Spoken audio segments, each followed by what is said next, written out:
Hello and welcome to the Top Corner Podcast Live, your weekly roundup of all the European football scores, news and much, much more. Joining us every week, as always, we've got Kieran. Hello. We've got Rowan. Hey up. And we've got Chris. Hello. How are we all doing since the last time we saw each other? Feeling deja vu. Decent. Is that because we literally just recorded about 5 minutes ago? Well, me forgets to actually record it. But we originally had a plan. We were going to talk about the weekend matches and do a roundup of all the news. But that changed last night. 7 o'clock, I think it was about 7 o'clock yesterday. Tottenham announced that Pochettino had been sacked. So I think without further ado, we should go into the big news story of the day. It has it's been massive, not just in England, but around the world. The news of Pochettino's sacking. David Ornstein, who is a respected journalist in the football community, known for his news for Arsenal, but recently joined the Athletic, talked about Pochettino and the fact he refused to resign and has received a £12 million payoff from the club. The backroom staff of Pochettino have left as well. But he talks about the players specifically. They were tired of the demands of Pochettino, and it become a don't look at the boss situation. Basically, stay away from him as much as you can, because if we do something, we're probably going to get in trouble for it. But Tottenham themselves, they moved the training today from Wednesday morning to this afternoon with the aim of appointing Jose Mourinho as the manager. So before we talk about their new manager, what are your guys' thoughts on the Pochettino situation? Messy. It's awkward. Like, first of all, why at the end of the international break, when all your players are going to be coming back, especially a lot of them on highs of getting wins, some of them qualifying through the Euros. I think, was it the right decision? Probably. If they had Mourinho already ready, good decision. If this was a day deal, probably not. I would have waited until January, 1st January. Poch can then find a new club, rebuild that club at January. Mourinho can come in, get a couple of players that maybe he thinks can help him as a manager build his team. It's just a very strange time, especially coming off, I know a Champions League final. Like, not other managers with that Tottenham side probably would have done that, I would say. I mean, it's fair to say in the Champions League they rode the luck quite a little bit but they got through, so everyone who gets to the final deserves to be there. And as I was saying before, someone wasn't recording. Sorry, my bad. They were on an upwards trajectory, which seemed a bit strange, because I remember the last running joke for maybe the last 2 years was Tottenham never signed any players. Then they go and sign players in the summer, and they do arguably worse than when they didn't sign any players. So it seemed to all be going forwards, and then as soon as the season starts, everything's gone backwards. They haven't been really able to string any a run of wins together.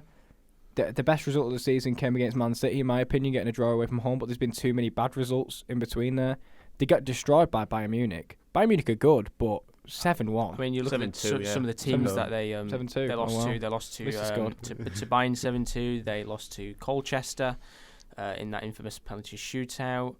They're sat right now. They're sat 14th in the league. They've only won 3 of the 12 games available to them. They are sat on 14 points. When I look at the last 5, they haven't won any of the last 5. They've drawn 3, lost 2.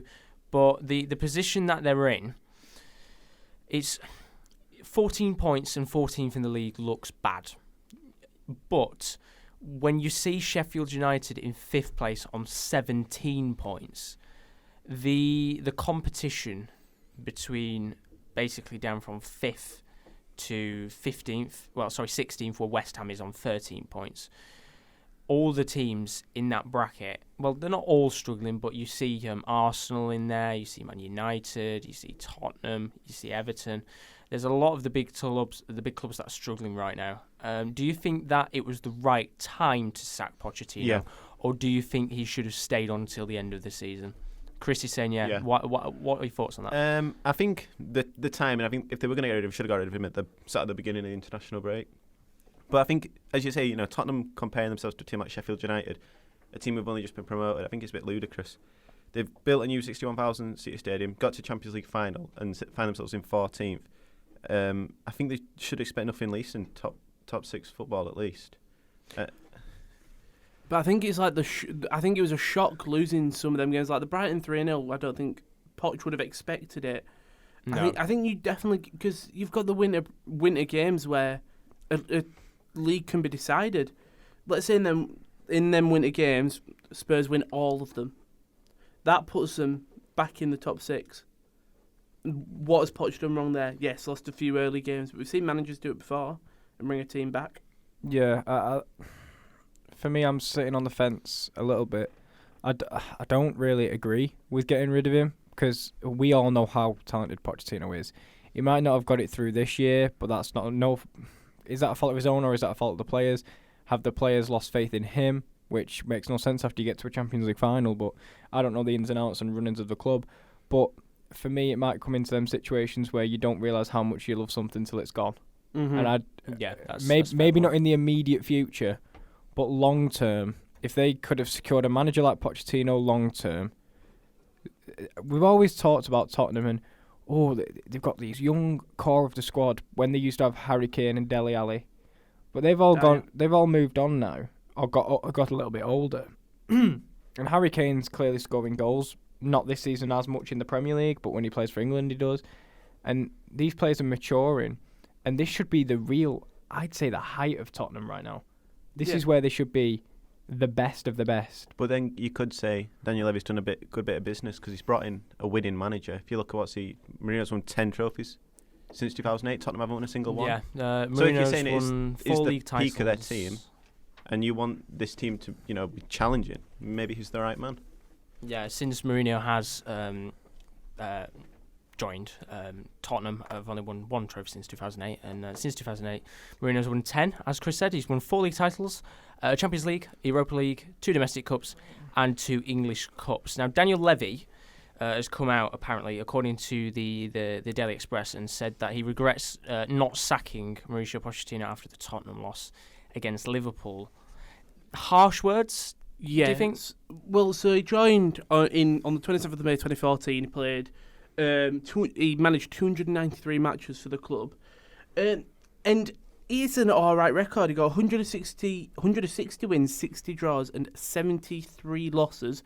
Which, considering the squad he had at the start when he joined, I don't think 73 losses isn't that bad. He's built the team up well. But if you look at the players actually Poch signed and either sold on or are still at the club, Kieran Trippier got 4.9 million from Burnley. How much did he go to Atletico? Was it like 13 mil? I think it was, yeah. That's an easy 10 mil profit nearly. Eric Dyer, 5 mil from Sporting CP, probably worth 10 mil now. Dele Alli, 6.63 from K-Dons. Now, last season, he was worth nearly 40 mil or something. Okay, this season not been far less. Toby Alderweireld, 16 million from Atletico Madrid. Definitely one of the key players in that Tottenham squad. And obviously, finally, Heung-min Son, 30 mil from Bayer Leverkusen, who is the standout player for Tottenham for me. I think not including this season. No, this is like Lucas Moura and Ndombele and players like that. I think, looking back at that, what do you guys think on... We all know Tottenham have a messy contract situation right now. They really do. They've almost politely done an Arsenal, where they've got big players running into the final year of their contracts and they're either refusing to sign or they're not offering the money up because, again, Tottenham, very good with their budget. They're very good with money. Levy's an incredible negotiator. Do you think now Poch is gone and you bring in Mourinho, who, politely to him, as good as he is, he tends to be a polarising figure, and people either love him or they hate him. Do you think players like Alderweireld, Eriksen, Vertonghen, etc., will seek a way out, maybe an Ali and a Kane looking for pastures new? Or do you think they will stay and maybe see Mourinho's vision going forward? I think... Look at Tottenham as a whole over I'd say over the last 10 years before Pochettino was there. Tottenham was a club that were very up and down. They had a time with Redknapp where they were right up. Yeah, they were up there when they had like Van der Vaart, Modric, players like that. They dropped down a little bit. They got Tim Sherwood in. He was a bit. He was a bit meh to put it the best. And then Pochettino came in. And I think Pochettino, they saw Pochettino as the man to create this new vision, a new plan that he could run over the next couple of years, bringing players that he wanted to fit the mould, fit his system. And effectively, in my opinion, he should have left after the final. Mm-hmm. Even though they lost, it's a swan song. Considering where Tottenham were at the time to where they were now, I think, in my opinion, Pochettino should have put his hands up and gone, I have done a fantastic job at this club, and I'm going to officially announce that I want to leave. Mm-hmm. The idea of the league feels impossible because of the quality that Liverpool and Man City have got. But when's the next time we will see Tottenham in a Champions League final? It depends. Let's say Mourinho whips the players and goes, right, switch it. And that Tottenham side can do it. We've seen they got to the final last year. Like you said, bit easy, but they still did it. Well, I think they clearly see Mourinho to be the next manager to bring his own plan. He's joined on a contract that runs till the end of the 2022-2023 season. They could have easily given him, a 1 or 2 year contract and just said, right, you're going to be here for now. Out the door, here comes the next guy. But I do feel like they've brought Mourinho in for players like Eriksen, Alderweireld, and players like that. They go out the door. Mourinho brings in who he wants to the club, and they start again, a new chapter. I don't think he's the long-term plan. I don't see personally. I don't see Mourinho as a long-term plan. I see Mourinho as okay. It runs till 2023, so it's not the quickest of fixes. It's not a 6-month run till the end of the season, but I feel it's steady the ship. If these players leave, who's the best person to deal with the situation and to manage the situation? It's a man with experience. For example, if they got in an Eddie Howe, who I think would be a long-term plan, would he be able to deal with the pressure of losing half your starting 11 at the end of the season because they all don't want to sign a new contract? No. Whereas Mourinho, I think he can, because he's been in volatile dressing rooms, let's be fair to him, and still managed to come back and get out of the Champions League group with United when, let's be fair, half the players hated his guts.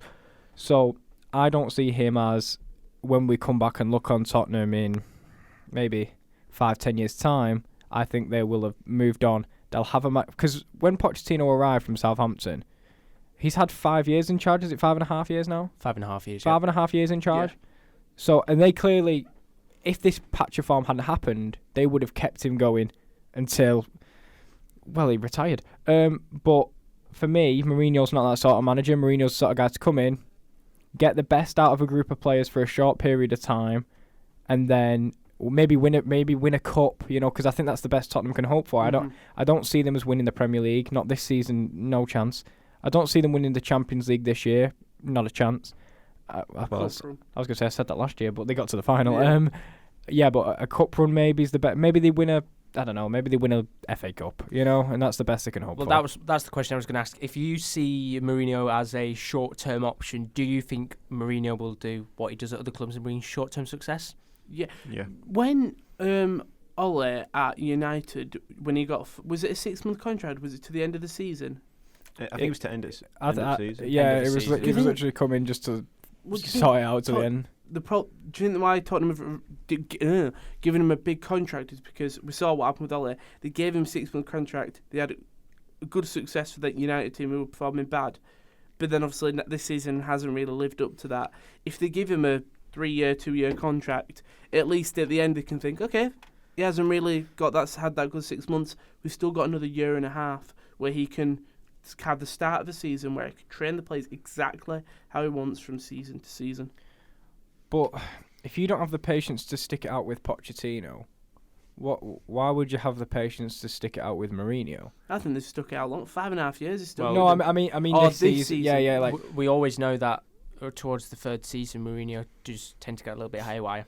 That's what I'm saying. I think it is. We'll bring him in till 2023, and let's be fair. By the end of it, they'll have one player who likes Mourinho, and the rest of them will hate him because that's what Mourinho does. And but they will have had some success, and we'll look back and we'll say, do you know what? It was an astute appointment at the time, but going forward, they do need a man for the future. And as I say, it could be Eddie Howe. I like Eddie Howe as a manager. It could be him. Yeah, I'm about to say, who do you think should think? Because we were saying before, I think Eddie Howe would be perfect for that time. A guy who is calm, similar to actually Poch in a way, but I think could do a better job. I know that's what I could say. He's still so young. Is there anyone else really in the running? Because you've got to look at people now. Because if you think this is going to be the end of 2023, it'll be people that are arguably still in jobs right now. I'd love to see Thomas Tuchel come to the Premier League. That'd be nice. I'd absolutely love to see Thomas Tuchel. I think it would be an interesting move, Tuchel in the Premier League. Anyone else got any ideas of who? Just mine was Eddie Howe. I'm going to say Sean Dyche, but Oh no. that would be Sean great. Dyche at Tottenham, that'd be Could interesting. you imagine? Huming son. 4-4-2. But the Tottenham chairman, Daniel Levy, did bring out some quotes this morning. With the announcement of Mourinho, he said, "In Jose, we have one of the most successful managers in football. He has a wealth of experience, can inspire teams, and is a great tactician. He's won honours at every club he's coached. We believe he will bring energy and belief to the dressing room." Mourinho then said himself, after the news was announced, "I'm excited to be joining a club with such a great heritage and such passionate supporters. The quality in both the squad and the academy excites me. Working with these players is what has attracted me." I think that's interesting because it is a great team. I undoubtedly got some of the best players in the world. In the world, I'll say, with Kane, or maybe in their respective nations, Kane, Son, Eriksen, Alderweireld. They could walk into top teams. Mm-hmm. And I think we saw when he came back to Chelsea and he won the league. Was it after Leicester? No, just before. Before Leicester. 2015. And it wasn't an amazing team, was it? No. But he still got the best out of him. I think if anyone could do it, it's definitely him. Yeah. Well, I think they brought him in primarily just to win a trophy. As Kieran said, they're in the prime. Tottenham, they're famed for not winning a trophy for the past decade, and I think that's playing on his mind a bit. Well, them players are going to want to go if they're not winning things. We've said this for ages. When's Kane going to go because he's not won a trophy? When's Ali going to go because he's not won anything? I think what's interesting about this is when he says the quality in both the squad and the academy excites me. Do you think this is a reinvigoration thing for Mourinho? Because his leaving Man United was so sour, and it was an unhappy time in his career. Like, he was taunting the fans, and yes, he does that, but that's not a place you want to be as a manager. You don't want to have to do that. Do you think this is like a rebirth almost for Mourinho, Josh? I'd say so. I was saying beforehand, I think Mourinho's not the type of manager to really talk about academy players. He's usually the type of guy who will go out, bring in a first team player, and do things like that. But Tottenham do have some decent players in their academy. They've got Troy Parrott, is a perfect example. The Irish striker. He's young, he's talented. He's been playing on the international level recently and showing his quality. I do think that this is a fantastic opportunity for Mourinho. Like, don't get me wrong, he did have a good time at Man United at the start. He got them to second in the league, got them Europa League. He did basically what he was there to do. He won them trophies. Even though the trophies weren't the most amazing, they're not the top quality ones you want, like the Champions League, the Premier League, he still went there and got trophies, which at the time with that squad, we've seen Solskjaer come in. He struggled, let's be real. David Moyes at the time, he struggled. He came in and he did the job he was asked for. And I feel like this is a massive chance now for Mourinho. When you look at the clubs he managed Man United in a period where they were struggling, but they still got top players. He brought in Ibrahimovic and a couple of other players like that to bolster the squad. He managed Porto. He managed Inter Milan at the time where they were at the top, where they got Schneider, Milito, Maicon, so on and so forth. And he managed Chelsea at the point where the money was being invested and they were becoming the big new Premier League club. Do you feel like this is the project very similar to Porto in a sense that Porto are a big club, but they, at that point, they're big, but they wasn't a massive club, do you know what I mean? The year they won the Champions League was the year where the name Porto was regimented in history. And people knew a bit more about Porto than they probably did before. Do you feel like this project is going to be something similar, where he takes Spurs, who are, they are a top Premier League club, everybody knows about them. Is he going to try and take them to the next level, do you think? I personally, on my opinion, I'm going to say no. I don't know if anyone else disagrees, but I'm going to say no for the pure fact that I think the quality of football is different now. I think to become a top team, you have to be better than what you were back in the day. Like, this Tottenham side now, I think could have won the European Cup when Porto did it, if obviously age wasn't a thing. But I just think it's a whole different kettle of fish. I don't think he's in his managerial prime now. I think his managerial prime's been. I think he's still an absolutely top manager, and you can't take that away. And I will happily be proven wrong, but I don't think he could do that with his team. Do you think the sacking from United has sort of boosted him in a way of, like, I want to prove the United fans, the United board, why I'm still a top manager and why you should have kept me?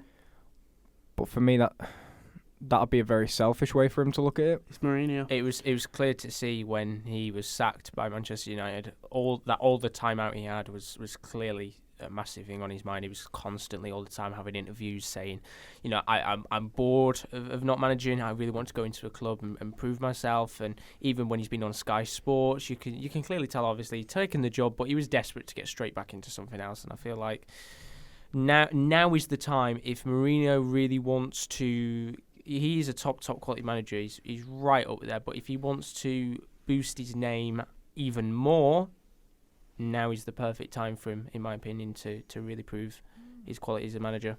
Mm-hmm. But do you think he can? I think it depends. We all know Mourinho is a manager who's had money. Tottenham is a very, very different ball game. They've spent money this season, but they have, as you said, they've been infamous in the past for not spending money.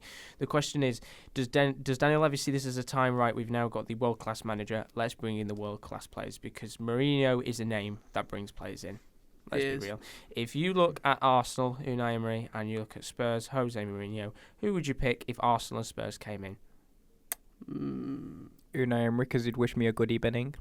Very, very true. But Mourinho, Chris. Mourinho. It's the name Mourinho. You think of Mourinho in the past. His time at Real Madrid, his time at Inter Milan. He's a successful manager no matter where he's been, and I just feel like this really is the opportunity for Mourinho to go. Maybe if Levy doesn't give him money, Mourinho can go, right, I don't just need money to prove myself as a manager. Heung-min Son put out an Instagram post a couple of hours ago just thanking Poch for every single thing, and it's quite an emotional one. Do you think players like that who come across quite quiet, are very nice, will fit into the Mourinho mould? Because I would love to see Heung-min Son leave. As much as I like him in the Premier League, I'd love to see him tear up the Bundesliga with a Dortmund. I'd love to see an Ali leave, possibly even go abroad. I've seen what wonders it's done for Jadon Sancho. Why not go abroad, do you think? I think we'll be looking at a very different team come next season. I think we'll be looking at a very different style of play. I think we know what Mourinho's like. Do you think a bit of it is like, as you said, maybe a bit of like, as much as I think it's very a selfish approach, but do you think it's a bit like revenge? These people saying I can only play park the bus football. Do you think that'll affect him? Yeah, I think he did have offers as well to go and manage abroad. So I think that also along with that, I think the decision to stay in the country sort of shows, like Rowan said, about getting back at Manchester United and the way that treated him. I think if he went abroad, it wouldn't be the same vindication if he did something. Because if he does something with Spurs, that is a big FU to all the things. If he changes that Spurs team up, don't play part of the bus football, plays direct attacking football, can do it with that team. Well, we've already said on December 4th that it's going to be Ole Gunnar Solskjaer versus Jose Mourinho. It's going to be a very interesting one. So my question is, how many times will Sky advertise it during the week? Well, it's on Amazon actually this time. Oh, is it? Yeah, it's an Amazon-only game. But the two Wow. clubs that Mourinho had offers from were, one of them was Benfica, which he declined because of his Porto natives. It's nice of him. But it was also a world record managerial offer from Chinese league side Guangzhou Evergrande, which had offered 100 million euros for him to join the club. That was back in July, which he declined. This shows that he's not after the money. No. It shows that I think he really does want to do well.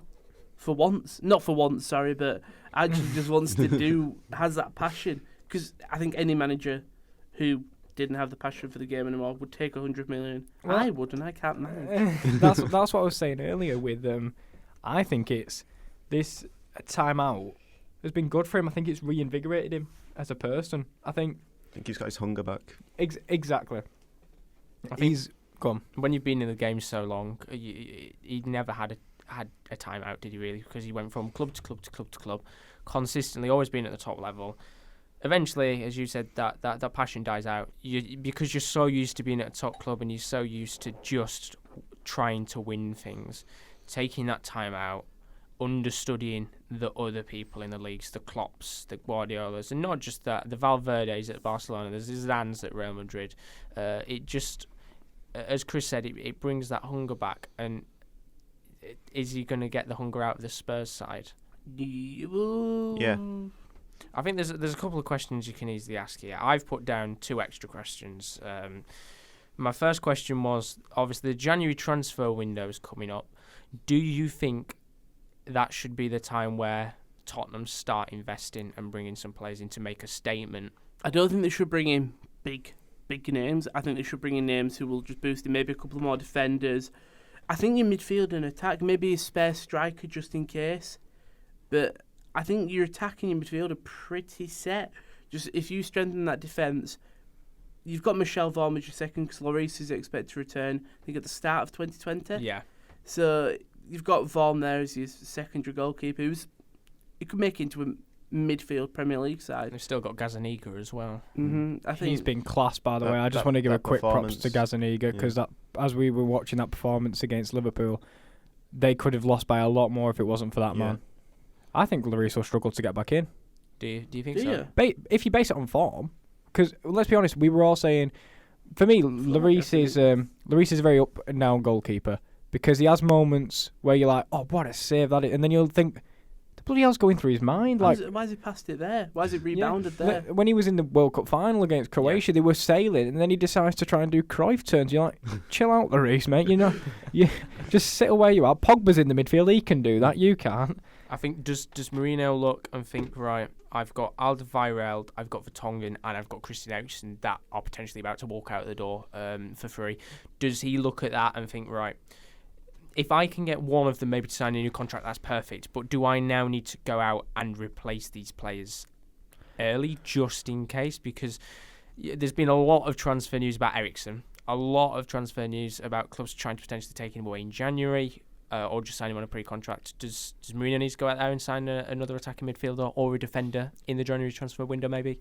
Does he already have it in Lo Celso? I know he's only there on loan. Is it not? I thought there was a future fee already in place at the end of the season. I thought they did that maybe to get around financial. I'm pretty sure there's a future fee in place for him. I'll have a look. But anyway, I think they might already have one in Lo Celso, because he is predominantly just a midfielder, like a... You say a box-to-box, but he plays that central midfield role, but I don't think he has the defensive side to his game. Yeah, it does have an option to make it permanent. Yeah. So, well, he never got played, so he might not want to make it permanent at this point. That's what I was thinking. But now, you look at it in one way for Lo Celso. He wasn't getting in, because think of it when Klopp brought in Fabinho, and all the Liverpool fans were like, why is Fabinho not playing? You know, we brought him in for all this money, and he's not playing. I think it was the same thing for Lo Celso. He was trying to develop him into the squad, just get him used to the squad dynamics, and then put him into the team. But now Mourinho's here, maybe that might give Lo Celso more opportunities, and at the end of the season he'll look back and think, right, okay, maybe the time with Pochettino was a bit rough, you know, I didn't get many games, but Mourinho's come in and given me plenty of chances, so it might spur him on to signing a contract with the club.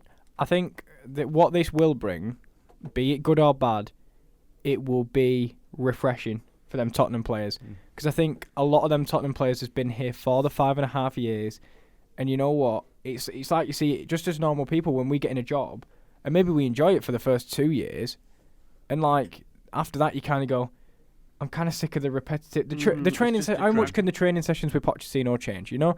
Obviously you'll work on different tactics each week, but what do you do when the milk's gone, when it's gone stale? When the milk's gone stale. No, yeah. It is a fair point, but I think these players that once maybe feel underutilised, like maybe you can get the best out of Serge Aurier, because we know he's a great defensive coach, likes back in the bus, as we said, but a lot of these players will feel, you know what, maybe this is something new, maybe this is something that works more to my abilities, and they might have a greater affinity under working under Mourinho than Pochettino, because they haven't known anything different. It's been the same thing. Well, you saw it from the quote where he was like, oh, don't look at him and stuff. Do you think the players will see this opportunity now to speak to such an Pochettino is experienced, but such an experienced coach like Mourinho, and go and say, what can I do to improve my game? Pochettino wasn't the winner, Mourinho was. And I know obviously Pochettino had a chance to win things, but Mourinho's had a lot more of experience around the world than Pochettino's ever had. So do you think it's a thing of the players now, cause it was a don't talk and look at him, I think a thing of now, we can go up and ask him, because he's won. If at the end of the day, football for the players is, you want to win something, you want to, when you see your name, you want to say Premier League, even FA Cup, League Cup. If they can go to Mourinho and say, what can I do to help us win that cup? I think that will be a big thing for Tottenham. I think even a decent cup at the end of this season would really boost their confidence massively. Oh, I completely agree. But overall, I think it was harsh. It's almost like, do you remember when Ranieri got gone from Leicester? Yeah. And we were all a bit there.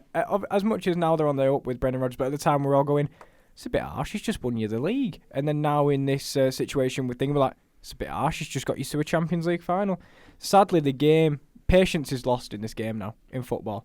You see teams like Watford, they recycle a manager every 2 weeks. So it's a lot harder to keep your job. So credit to Pochettino for having 5.5 years, because there's not many managers around that get that long in a job. Wenger got it when he was at Arsenal, but he had 70 years in the job.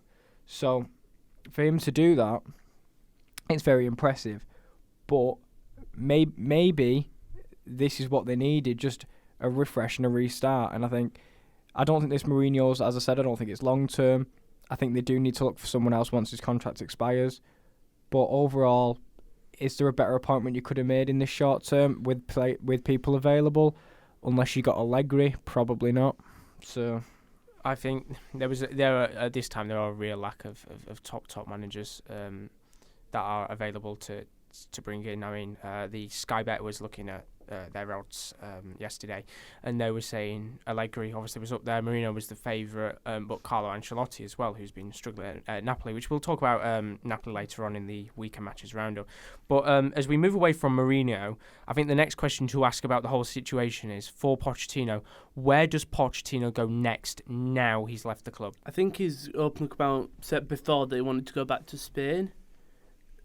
Who would he go to? Madrid possibly replaces Dan. He could get something out of Bale if Bale stays. I don't think he will, obviously, as we saw this past week with the infamous flag. I think I'd like to see him in possibly a Serie A. I think that'd be quite interesting, actually. Because it's a close league this season. I mean, there were talks before AC Milan signed Stefano Pioli about Pochettino being a potential candidate, but I don't think he was ever going to go to a club like that. I was going to say, I don't think he got the teams I see that you could arguably say are struggling. Napoli, I think he'd fit right in there. I think he'd have to redo the whole squad, but he's done that already at Tottenham and brought in young players, and that'd be good for a Napoli side with ageing players like Mertens and your Insignes. And I also think Bayern Munich at the end of the season, as much as this caretaker coach may do well, he obviously destroyed Dortmund on his first game, but I think Bayern's the big club out there at the moment after sacking Niko Kovac that is available for these managers, and I think Pochettino, with his resume, is a front runner for that job. I think that is a very, very fair point. It took us all by surprise, for sure. But do you think maybe Pochettino should take a sabbatical, take a little bit of time out? He's been at the club for 5.5 years. Do you think Pochettino should go, right, rather than just jumping in at the gun, trying to take a Bayern job or something like that, I should take a rest till the end of the season, have some time, think about myself, look after my family, see people that I might not have had like a chance to see over the last 5.5 years, and then come back next season to a new club, fresh, full of ideas. Back. Exactly. That's what I was going to say. Yeah, I'd say take off till the end of the season and get that love that brought you to football back, because it can be hard when you either support a team or when you played football as a kid and you lost so many games in a row. You started just waking up, I don't even want to play. I don't want to play football, So I think that's why we see so many of these, like the moment someone gets a new manager, up they go for a bit, and then it goes back down and stabilises. So I think for him, taking the rest of the year off and then coming back with a set of fresh eyes on the game with different group of players, it might be the best for him. I think this has come at a strange time, but also possibly the best time, because that gives Tottenham 6 months, Pochettino 6 months, and it's almost like hitting the reset button. Which is exactly what Mourinho needed. And we will find out over these next couple of months how everything goes at the club. I do think very similar to Solskjaer, they'll have a resurgence. They'll move up at the league. But it'll be interesting, like next season, taking a fresh stance, a new start with new players to see where Mourinho can really take this club. Who have they got this weekend? Because it's an immediate West drop. Ham. Yeah, West Ham. And then they've got a Champions League game on Tuesday which as well. Which is, I think it's Dinamo Zagreb they're playing? Yeah, Zagreb. Yeah, so it's a tricky time. They've got a couple of tough little games in there. But looking at the fixtures, the next 6 fixtures Tottenham they've got West Ham, which are just, I think, 2 spots below them. They play on Saturday. They then play match day 5 of the 6 against Olympiacos. That's at home. They play Bournemouth at home the week after the West Ham game. And then the big one, of course, as we said before, is Manchester United versus Tottenham. That's on Wednesday night at 7:30 on the 4th of December. They play Burnley at home on the 7th of December. And then the big one, the final match day game of the Champions League, they play Bayern away, which is going to certainly be a tricky one. I see he's got the 3 easier. I think the West Ham and the Burnley game should be easier. The Bournemouth one will be a little bit tougher, but I think looking at it, they should beat him, and Mourinho should beat him, but obviously we've seen we thought Poch would. The Champions League games are the awkward one because that momentum that you have of the 5-0 and 4-0 of Red Star, and then you lose your manager. It's a new one. He hasn't been in Champions League last season, was he? You were in Europa? No, Europa League, yep. So he might not be used to it yet. Imagine if they get knocked out of the Champions League, though.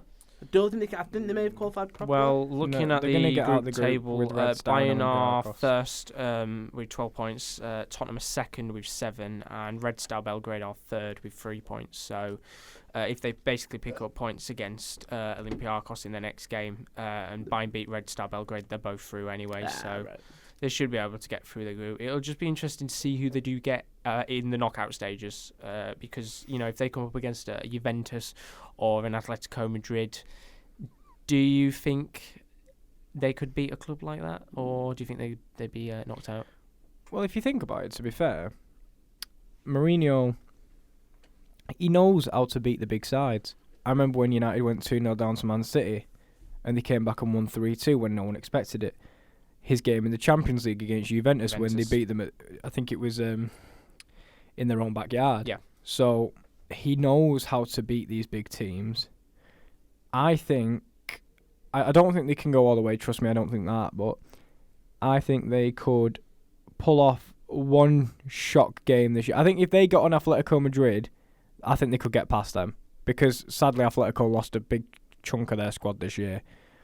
But put them up against a Barcelona, put them up against a Bayern Munich, and they just don't have it this year to get past them, in my opinion. I think that was a very interesting talk about Tottenham as a whole. As I said, we'll find out over the next couple of months, see how they're going, and see what they're doing.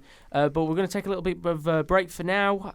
We will be back, as we are recording this live on Twitch as well. We're going to be back after this song. They have just announced the 4 pots for the Euros. So I'll very quickly run over those, but we will talk about that more in detail on our stream on Friday, which will be starting at 10 a.m. and that'll probably run till about 12:30, where we will be doing the draw live, as that's officially announced. So we'll be back after this little break. That's a tough one. So when we look at these groups, they are all very, very tough. Belgium, Italy, England, Germany, Spain, Ukraine in pot 1. France, Poland, Switzerland, Croatia, Netherlands, Russia in pot 2. We moved down to pot 3, Portugal. They didn't even make it into the top 2 pots. So Portugal, Turkey, Denmark, Austria, Sweden and Czech Republic make pot 3. That's a lucky, tough group. And pot 4 is Wales, Finland, and then the 4 playoff winners. What are your guys' quick thoughts on the 4 pots? That this could arguably be the best Euros we've ever seen, if it wasn't played across Europe. Great point. If it wasn't played across Europe, but I think you look at that, there is arguably at least 3 or 4 tough teams. Obviously, there's loads in pot 1, and then there's loads in pot 2. But even in pot 3, you've got Denmark, who can beat anyone on the day. Austria, good side. Portugal, good side. Sweden. So I think this could be one of the best Euros in years. I've jinxed it, and all games are going to end 0-0, but... Well, for any of the host countries, usually when you're in that pot 1, you think to yourself, even like in the Champions League, I'm relaxed, we might get a big team, but the chances are quite slim. But this year, there's no such thing as a small team. No matter out of any of those in pot 2, there are all tough teams. France, World Cup winners. Poland, they're not easy to play. They've got players like Lewandowski, Kamil Grzycki, Krakowiak, players like that. They're not easy. Croatia, World Cup finalists, Modric, Rakitic, so on and so forth. They're not easy. Netherlands on a resurgence, Van Dijk, Depay, Wijnaldum, and Russia, who are still crazily playing off the back of an incredible World Cup. That form just doesn't look like it's ever going to end. Pot 3, as you said, Denmark, they're not an easy team to play. Turkey, they've been on a massive resurgence. They came second in their group to France. Sweden, they've got a couple of decent players. Marcus Berg, he's been scoring quite a lot for him. It's not an easy draw. And there is the playoff draw, which is coming on Friday. I believe the draw is being done at 11 o'clock, so we will be live early for that. And then we'll be able to officially kind of plan out who we think are going to win the playoffs. But we will talk more about this on Friday. We will be live on Twitch for that. We are going to move on to the weekend matches roundup. So we picked a couple of the big games from the European leagues this weekend. And I think we should start off with the first game that is on Friday night. It's quarter to 8 in Liga, and it's Paris Saint-Germain versus LOSC Lille. Now, PSG, they find themselves at the top of the table with 4 wins in their last 5, while Lille, who are sat in 5th, find themselves having only 1 win in their last 5 games, but they can move into second place with a victory on Friday night. It's certainly a tricky game, isn't it, boys? PSG first with 30 points. 30 points. I think he's going to be another typical Liga and PSG win. But to decide the Champions League spots will be very interesting, I think. Having a Lille there could be nice. I think they could do it. I mean, that motivation, if you beat a PSG in the league, that just pushes you up to that next level and as the games go on. Well, I think Lille have been the surprise package of the last couple of years because they made it to the Champions League this year. They haven't had the best representation in the Champions League. I do think the Champions League has been a bit of a hindrance for them. Yeah, and they haven't had the best representation. I think they just lost to Valencia. They did indeed. They lost 4-1 to Valencia, and that was at the start of this month. Exactly, but in Liga, I do think they have a talented squad. And I tell you what, with the goalkeeper, Mike Noun's quite good. You've got Jonathan Bamba. The centre-back that I cannot pronounce. Suamaro, yeah. Osim Hen as well up top, who's kind of been their limelight since Nicolas Pepe's left. Exactly. So, as much as I think Lille are a little bit of lightning in a bottle, really. If you let them go and if they fire on all cylinders, the thing that for me decides this game is the fact that PSG are at home. Yeah. If PSG weren't at home, then this could be very much a shock. PSG's home record is infamous. They very rarely ever tend to lose at home. It's on the very rare occasion, and I think I'm just looking at Lille's fixtures. It gets a little bit worse, in my opinion, for them over the next couple of weeks. They play PSG on Friday night. That's at 7:45. I believe it's on BT Sport 1. The game afterwards, they then play Ajax in the Champions League. They play at home, which is it's not about. It's a tricky one. Somebody's asking me to talk about McTominay. We'll talk about him later on and how Scotland didn't make it through into the Euros. Because McTominay's injured. That's what it is, lads. It's because McTominay's injured. But it's quite a struggle. I'm not going to lie, because they play Ajax. I've lost. There we go. They play Ajax, and then they play Dijon, which they're in the relegation zone. But then afterwards they play Lyon away. So once again, I mean, looking forward, they've still got to play Chelsea away at Stamford Bridge. Do you think they should throw the Champions League? Not throw it, but do you think they should just play? I believe they're already out. That's what I'm saying. Do you think they should just play a weekend 11? Or do you think how far are they off that last Europa League spot? Because I don't think they can make the 2 points. I was going to say, I still don't think they could make it over a Valencia, an Ajax, and a Chelsea. Yeah, they're basically out of the Champions League. Ajax, Chelsea, and Valencia have all got 7 points. Lille have got 1. So they would have to. Group, isn't it? They'd have to win practically the next 2 games and rely on the other teams to lose. For me, Lille now, if I was Lille, throw the Champions League out the window. Don't even play your best players. Don't risk the injuries. Because if you really want to fight and try and get back next year and give it another go, do you know what? It'd be interesting to see if, because we've always thought of French league teams in Europe, Marseille, not anymore, obviously, Lyon, PSG. Lille, if they can get up there, it'd be nice to see them do consistent European tournaments. The whole league itself is, I have to say, I think Liga 1 is the tightest league in the top 5 European leagues right now. So you've got Strasbourg, for example. They are 16th in the league. they're on 15 points, and then you've got, or if you go up to 6, for example, Montpellier's got 19 points, the same as Lille. So it's so tight. You can go from being towards relegation zone to being in the top 6. I look at the whole league table in general. Obviously, PSG, they're at the top, 30 points. Marseille, who were a team a lot of people were expecting to struggle. They've had financial fair play issues. They're managed under Andre Villas-Boas. They're second in the league with 22 points. And then it's Angers, who were in third on 21 points, and fourth place is Saint Etienne with 21 points. So it's a real mixture of teams this season fighting it out for the Europa League. I think that's the best way, and I think we're seeing that in the Bundesliga as well. I think we're seeing teams like Mönchengladbach be up there. I think Freiburg is still up there. Wolfsburg, I think, have dropped more to mid-table now, but they were close to the top. Because I personally think the Bundesliga is the tightest league this year by in terms of from first onwards, definitely. Well, because I think Leverkusen were in 10th the last time I checked. Looking at the Bundesliga, the Wolfsburg are in 10th. We will come on to Wolfsburg later on. There is a big game going on there. There is. A massive game, the Bas Dost derby. But they're on 17 points in 10th.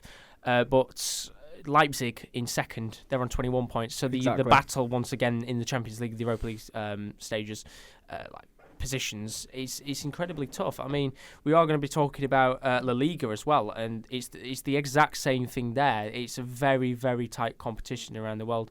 Does this prove that a lot of these smaller clubs are really starting to bring their A game? I was about to say, have you noticed that the whole of across all the leagues really this year? Because if you think about the Premier League, as we were talking about earlier, Spurs, 1 win and they jumped 10 places or something like that, and then you look in the Bundesliga and 1 win, you're up into the top 4. You're in first with the win. Exactly, and that I think it makes it better as a football fan if there is more teams fight, because we've seen it too long. We've seen when people think of Bundesliga football, they go Bayern and Dortmund. When people think of French league football, let's be fair, just PSG usually, and then it's La Liga. It's you add Atletico in because of recent form, a recent rise, but I'm much more in favour of it being not a 10-horse race for the league title, but it'd be quite interesting. It's like a 10-horse race. I'm not gonna lie. The final game of this season, and whoever wins can win the league. It's been a while since we've had that, and especially I'd like that to be a theme across. I'd like to see a different set of Champions League. You're always going to have your mainstays in the Champions League. But we have seen it in England recently that Man United have dropped out the Champions League, and they always used to be in there. They always had a chance to win the thing. Arsenal were always in the Champions League, and then they've dropped out. Chelsea have been in the Europa League recently, and obviously Leicester were in the Champions League in that bizarre year. There's a real, in my opinion, not resurgence, but there's a lot of smaller teams that haven't made the Champions League before, for example, that are now starting to become the big clubs of leagues. So we're going to move on to the next game, where one of the teams that actually perfectly fits the example is Atalanta. They'd never been in the Champions League before this season. They're not gonna lie, they haven't done too well in their group. That's putting it nicely. They did give Manchester City a good game, but that's only because Bravo got sent off, but they did good overall. But they lost to City at home 5-1. They lost to Shakhtar Donetsk 2-1. So they haven't done too great in that sense. But in the Italian league, they're playing Juventus this weekend. Juventus, they haven't lost a single game in the league. They've won 10 and drawn 2. They're one of the only 2 sides left in the top 5 leagues to not be unbeaten, which the other one is, of course, Liverpool. That is indeed correct. The quiz is later, Josh. Come on. You've got to get some questions in already. I'm hoping that's not one of your questions, because it's a little bit awkward. I'm going to have to rewrite it all now. But it's a big game, and to be honest, it's crazy because the Serie A, specifically on Saturday, the 3 games that are on are massive. We've put 2 of them down. I've still missed out Torino versus Inter Milan, which, let's be real, that again is a massive game, specifically because Inter Milan, if Juventus drop points, will go top. But the Atalanta-Juventus game, as I said, Juventus haven't lost a single game. But Atalanta that find themselves 5th in the league. They haven't won any of their last 3 games in Serie A, but they are the highest league top scorers. They've scored 30 goals compared to Juventus' 20, while Juventus have only conceded 9 goals. as Atalanta have conceded 18, my bad. So it is best attack versus best defence. But the good news for Atalanta is Duvan Zapata is back from injury, which is massive news for the club. It's a tricky game. Let's be real. I think we'll see Juventus win, because I think they are unstoppable. I'll be surprised if Atalanta win. If they do, it really puts the league into tasty territory, as I call it, because it just means that, as we've seen so much of these leagues, the boring, it's Juventus, and if Juventus drop points into game points, you get in a two-way battle. You could see in the end of December 6 teams fighting for it, and it's just so good to see. So I'm rooting for Atalanta here. Same, but I think it's a shame that their Champions League's gone as bad as it has. I'd like to have seen Atalanta give a better showing of themselves, because I do think there's quality there, and I think they do have a quality side. Like, as you say, Papu Gomez, Duvan Zapata, Malinovsky in the midfield, very good player. Do you think, with teams like Atalanta and Lille, when their Champions League goes bad, do you think they should, like you mentioned before, just not scrap it, but maybe don't field your top player, put in a young guy who can get experience, and then you focus on the league? So if you win that league, you've already got Champions League for next season, or even if you come second, but then also you finish first. Like, is it do you have to do a balancing act where you rest a couple of players for that risk and then risk players in league, or do you play your best champions, best for league? How do you do it? I think they'll have the most success if they turn this, instead of a one-off appearance, into a couple every single year, try and get there. Consistency is key. Exactly. So I think the first year, this might be why it's gone so bad for Atalanta, because they've never done this before, they've never had to do this before. But then they get in it next year, they put a better of a showing, they may drop into the Europa League. Then the year after, they give it a better showing, and then they go up into the knockout stages. It's a lot harder to do than what I'm making it sound. It just sounds like a little plan, but I think the bad news for Atalanta, I've just been checking out, obviously, as I said, Duvan Zapata, one of their top scorers. You know, he was formidable form last season. He's back from injury. However, they are losing two of their major players. Malinovsky got a red card in the previous game, so he's out from suspension, as well as Josip Ilicic, who got a red card in the game before. So they have a bit of a problem with red cards, but both Malinovsky and Ilicic are out. But I guess, as I said, the positive is Duvan Zapata is back. Whether he plays or not against Juventus, I don't know. But as I said, it is a tricky game. But we go from two of the sides in the league that are on formidable form to two sides in the league that are pretty much struggling right now. We've got AC Milan and Napoli. As I said, it's the battle of the struggling sides. AC Milan find themselves 14th in the league. They are 4 points off of relegation zone. They've lost 7 games out of the 12 that have been played this season. Stefano Pioli just can't seem to get the club working right now. As for Napoli, they are 7th, which is, still a very, very good position. But they've drawn 3 of their last 5 games, but there have been serious problems in the background at the club. Obviously, I think Ancelotti's walking a tightrope. There's been some tension after the Champions League fixtures, a couple of players being fined and potential suings. It is a battle of the poor teams in form. Do you think this is a great opportunity for AC Milan to get a win and bounce back, considering they had a really, really good game against Juventus just before the international break, which they lost 1-0? Or do you think this is a great opportunity for Napoli to get 3 points and get themselves back into the Europa League spots? For Napoli, it should be 3 points, because you're higher in the table. But again, AC Milan are one of them teams I think we've seen the past years. Even if they're performing bad, they'll pull out a result somewhere out of the magic hat, and I don't know. They very nearly beat Juventus. They gave them a really good game. I was going to say that there's moments where AC Milan, I think if they click with this manager, that'll be fine. I personally think it'll end a draw, and I personally think that Ancelotti hasn't got much time left. I don't think. Personally, it's been a while, and we see all these new teams resurging, and for every new team that gets into the Champions League, we lose a team like AC Milan, which have gone under the radar for so many years now. When They used to be like a powerhouse. It used to be scary. You used to think, who are you playing in Champions League? Oh, AC Milan. Well, good luck. Yeah, literally. And that's not even that long ago. We were alive when AC Milan were at the pinnacle. Yeah. So it'd be nice to see them get back to where they used to be. Personally, I think it's all for taking for AC Milan. I think Napoli, they're struggling, and I think obviously tensions off the field with the financial situation and the players. I think the players are a bit demoralised. There has been a situation with Ujif Elmas, who is the Macedonian winger that they've got at the club. There was a strict policy placed on the players. I think it was after the end of their draw with Salzburg. Specifically, they were not allowed to talk to the media. They're having kind of a media blackout. The De Laurentiis, who is the owner of the club, he's a bit of a wild one, to put it nicely. Like how Massimiliano Celino is a bit of a wild one at the club. It's the same situation in the league. But you look at things, and do you think that this is an internal problem? It kind of feels like that the owner himself is going against the players. Or do you feel like Napoli need a change of manager and Ancelotti is not the right guy to take the club on? I think Ancelotti, we've seen, is a great manager.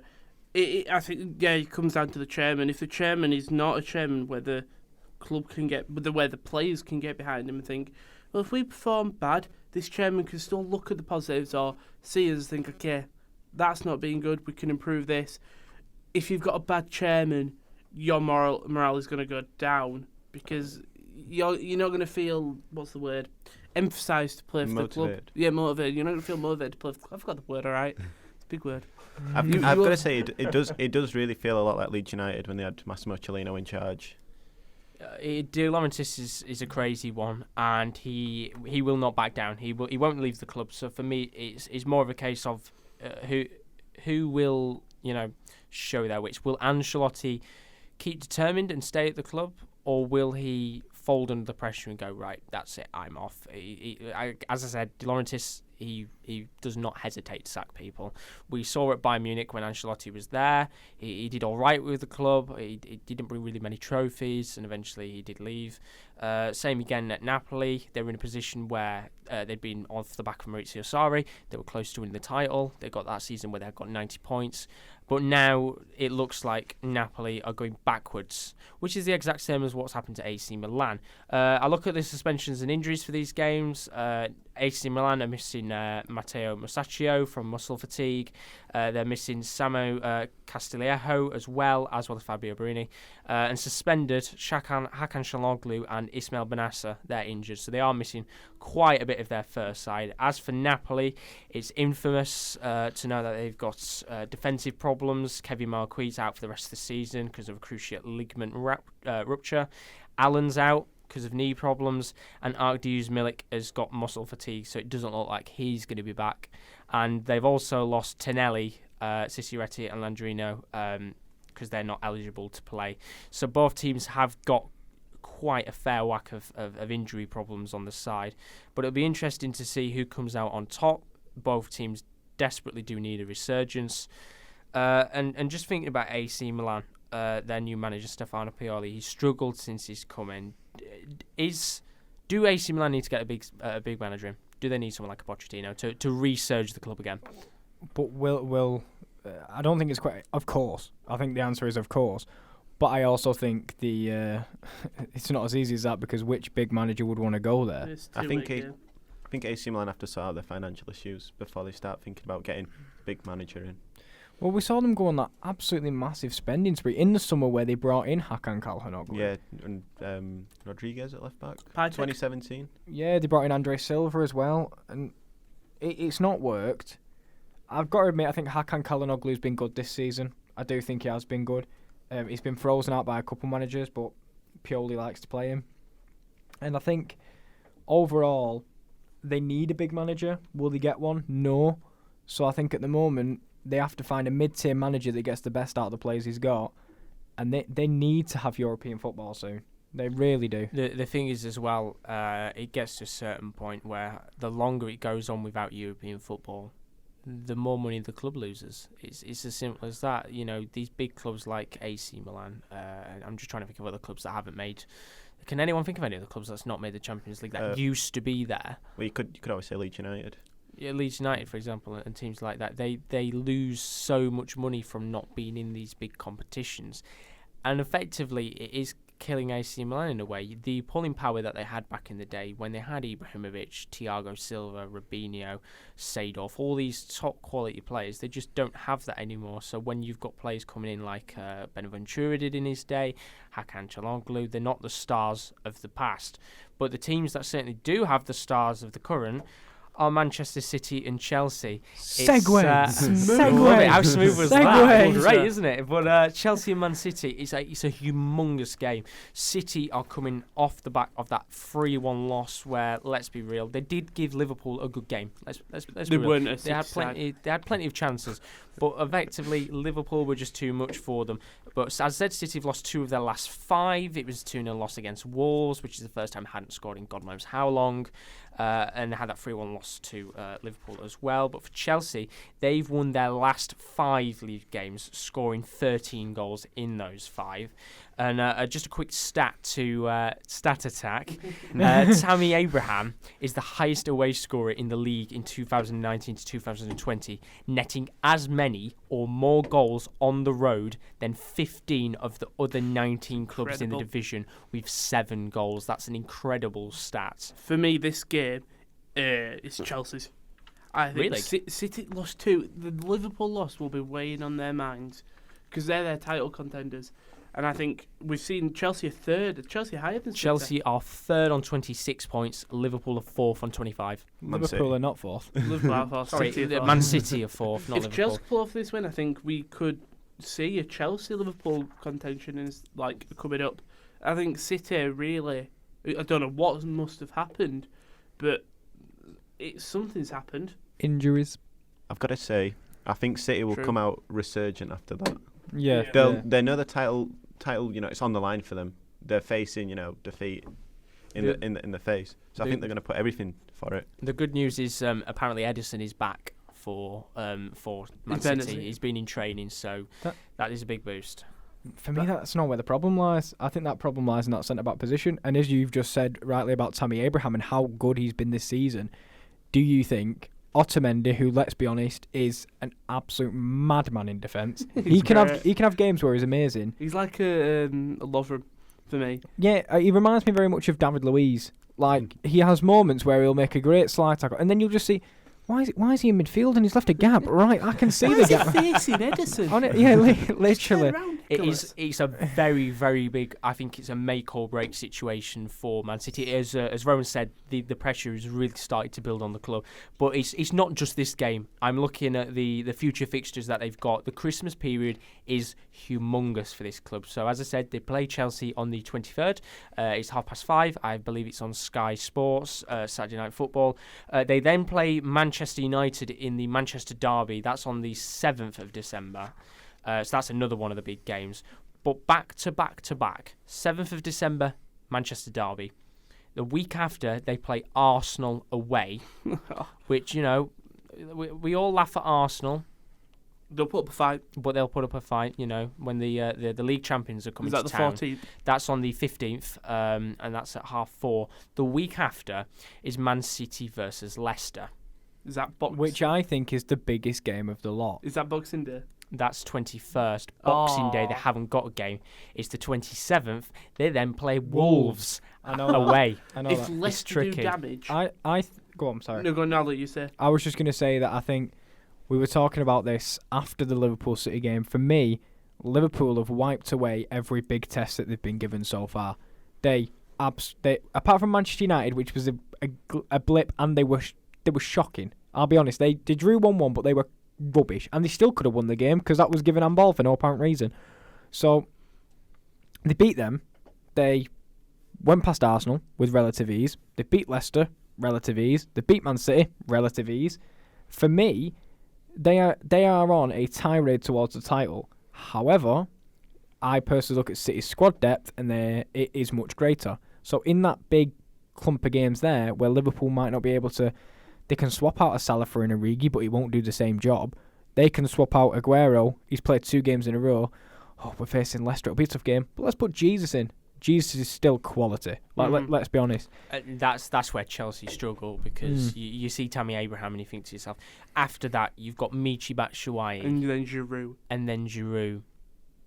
No, but that's one thing Chelsea's got. All them three strikers bring something different. Giroud can just score randomly. Like, he's the most random player, I think, in the Giroud league. is the target man, isn't he? Yeah.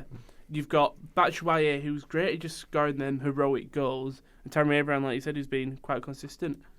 My worry is fatigue for the Chelsea boys. I think because they have the transfer ban and they are such a young side, and now they're being called up to England as well, these young players are playing a lot of football. And yes, it's great for them, but as I've said before, it can be a hindrance as well. I've got to say, I kind of think they'll deal with that fine because Tammy Abraham's played, I don't know how many seasons in the Championship, of Aston Villa and Bristol City, and so has Mason Mount last year competing in the playoffs for Derby. So I think they should be okay on that.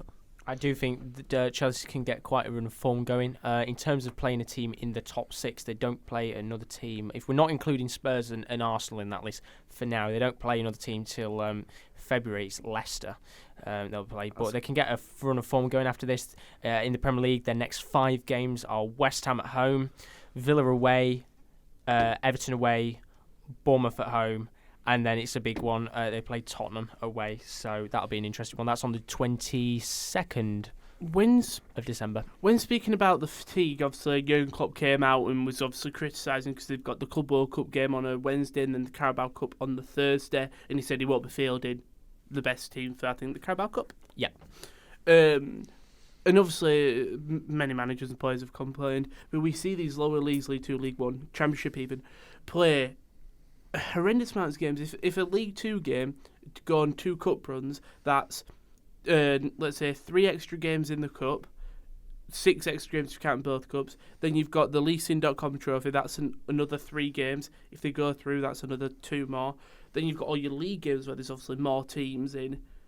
And obviously some Premier League clubs have got Champions League, which are more high intense, but they've got more money. Do you think they've got the right to really complain? The quality's not the same for me. They don't have to keep playing to the high quality that Liverpool have to play to. They don't play the style of football Liverpool play. As much as it's to their own detriment, they play a high-paced style of football. Whereas I guess it even had an impact on Burnley, who we say are renowned for playing long ball, like slow-paced football. You saw how European football had an effect on them at the start of the season. So, yes, it's different in League 2, but League 2, they don't train as much. They probably don't train as hard because they don't have to. And the quality when they get to the game, they don't have to play to the level that Liverpool have to do week in, week out, because they have to be top of the table. And imagine you play a game midweek, right? As, I don't know, we'll just say a game midweek, right, in the Champions League, and then next week you're playing your faces contenders. You've got to keep that level up. But in my opinion, the lower leagues are more physical. Like, okay, the Premier League is more intense in terms of like cardio, but in terms of physical and being aggressive, that takes a tear on the League 2 players, and they don't have the squad depth that the Premier League, facilities. and the Premier League clubs. Yeah. So you'll see, we'll use Oldham, field their starting 11, their first team 11 for a game against Scunthorpe, a relegation battle. But then they'll use that same 11 to play a cup game because we know the importance of a cup. And I think it's that the difference in a League 2 club trying to do the best with the facilities and a Premier League club. And even though the lower leagues are playing more games, you rarely hear them complain. Even though they're probably not going to get any extra money off these. Well, I think they do off the cup. But not enough, because they're not going to go on big runs like these Premier League clubs. Well, this is what I'm saying. Like, this is the reason the Premier League, they don't throw these cups away, but they field young players. It's one, it gains experience for the young players, which is great, and because then that's the next generation.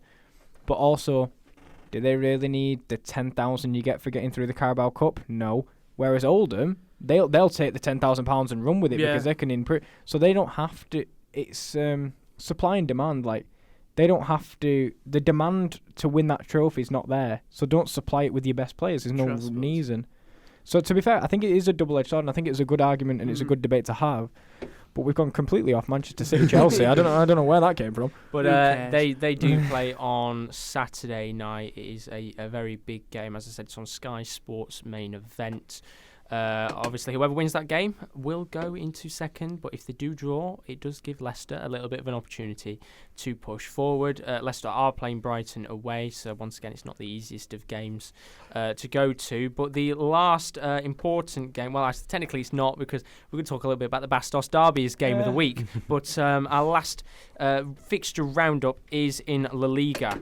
Real Madrid are facing Real Sociedad. This is on Saturday, 7:45. It's a massive battle. It's battle for first place. Real Madrid are on 25 points. Real Sociedad are on 23. In terms of the recent results, Real Sociedad have won 3 of their last 5 games. Real Madrid have also practically done the same, pretty much. Benzema is the top scorer in the league with 9 goals, scoring 2 braces in his last 2 games in all competition, while the top scorer for Real Sociedad is Willian Jose with 5 goals. La Liga, big game. Real Madrid, Real Sociedad. Who do you think is going to win this one? Madrid. Yeah, Madrid, I think, especially at the Bernabeu. I think If you were at Sociedad's, I think Sociedad been a great shout. They're sitting pretty in 5th, but it's Madrid at home. If they're away, they'd be a different story, but they're at home. But you've got to also look that Madrid have been arguably the poorest they've ever been. Not in all senses of the word, but since Zidane's come back, I don't think it's had the effect they wanted. I don't think it's had the expect they... I am just going to say, by the way, I've just looked at the fixture list. Real Madrid are playing PSG on Tuesday in the Champions League. So do you see this as an opportunity for Real Madrid to rest players? Yeah. Or do you think they will go out Well, full that field? PSG is the biggest game probably for December for them. Yeah, looking at the fixture list, they play Sociedad on the Saturday night. They play Real Madrid on the Tuesday. But their next big game is until the 15th. They play Valencia away. And then after that, they've got a massive fixture against Barcelona in El Clasico. So that gives them a couple of weeks where, I say, in Real Madrid again, they don't have the intense depth that City do, but they've got some great players who can come on and make an impact. So why not play these young players that don't really get a major look in against Sociedad than with PSG field your big boys? But if you look at Real Madrid's young players, for example, Rodrigo absolutely burst onto the scene, scoring a hat-trick in his Champions League game, and until Ramos took the penalty off him. He could have had a hat-trick much earlier. That was professional Ramos play. But I think what Real Madrid do have, and you look at Vinicius Jr. as well, what a great young player he's turned out to be. So they have a good mix of experience and youth. So they can play players like Benzema and players like Ramos. They've been known to play Champions League football on a midweek and then go straight into a league game on a weekend. I think that's just the way they play now. Yeah.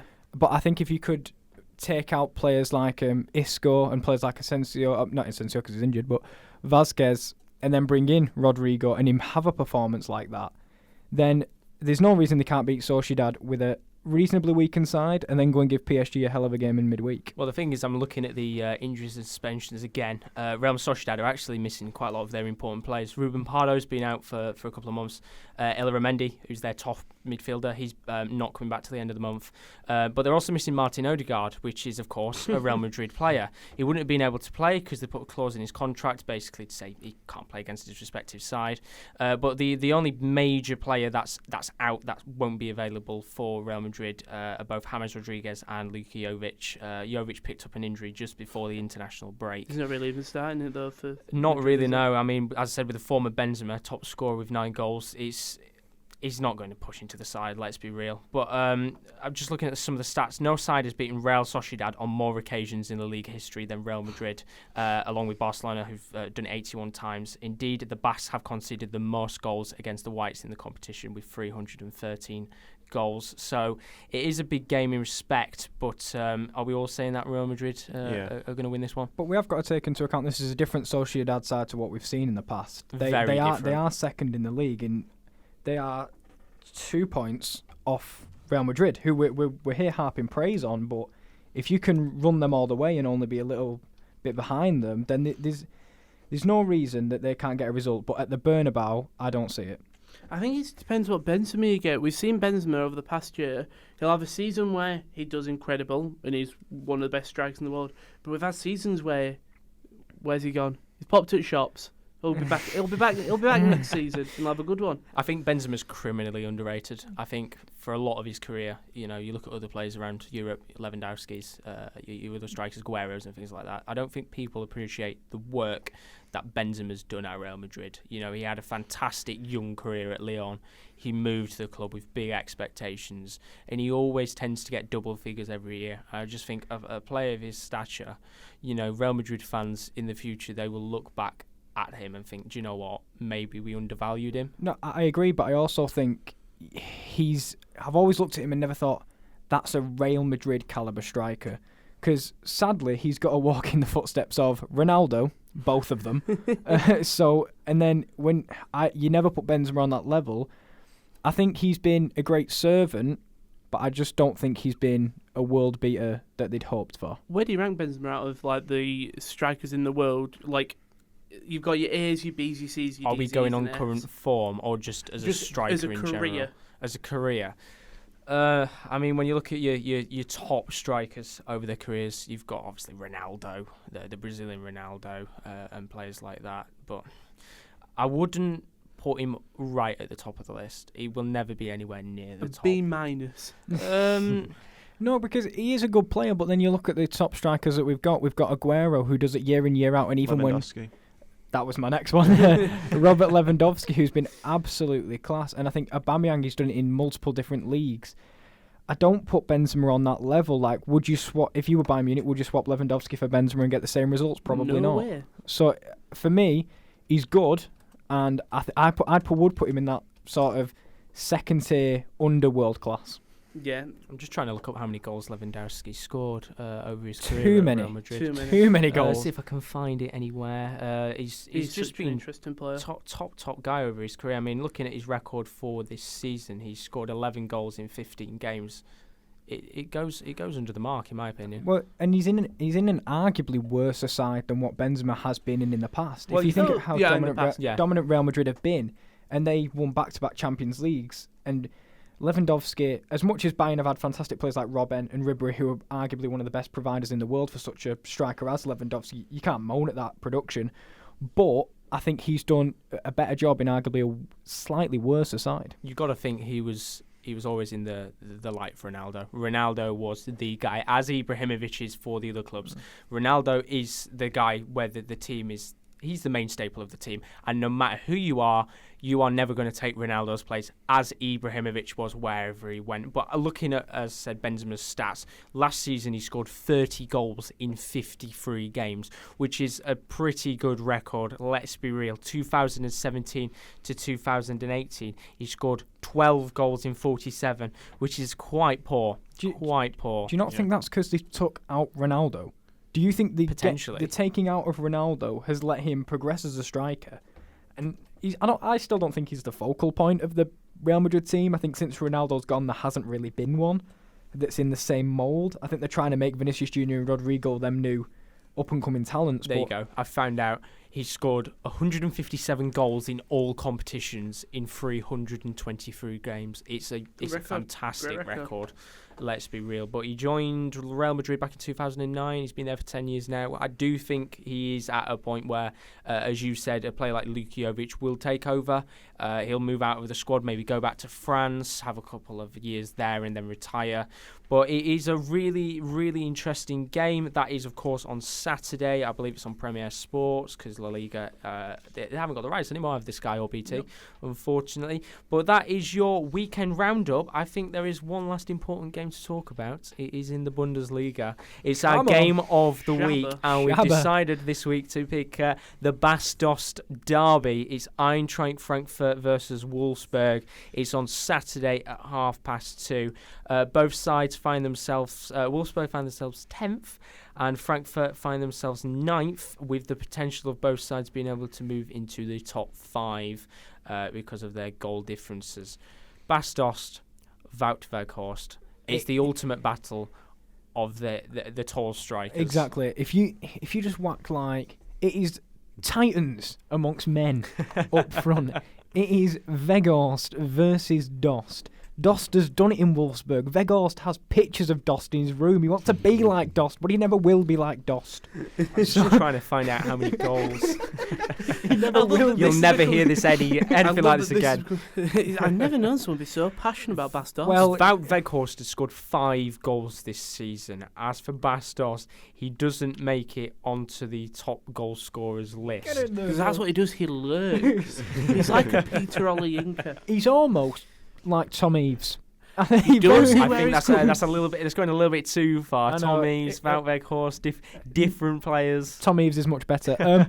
But no, all joking aside, it is a battle of two big strikers, and it will be. I think Wout Weghorst is the second coming of Bas Dost in this Wolfsburg. Genuinely, like biggest comeback since Jesus. Genuinely. So, but I think I actually quite like Eintracht Frankfurt, but they're a great team. They're a fantastic side. They beat Bayern Munich 5-1. They've had a struggle because they've had to replace Jovic and Haller, which it's not easy to do. When we saw them two leave, we thought, oh, great, here we go again. Another Bundesliga team losing players going to have a dip, and they've stuck it out. 9th place in the Bundesliga is like being 3rd, really. But then they brought in Bas Dost. and everything changed. And everything well, changed. No, I'll give credit to the Portuguese striker. Well, the Portuguese strikers, Paciencia.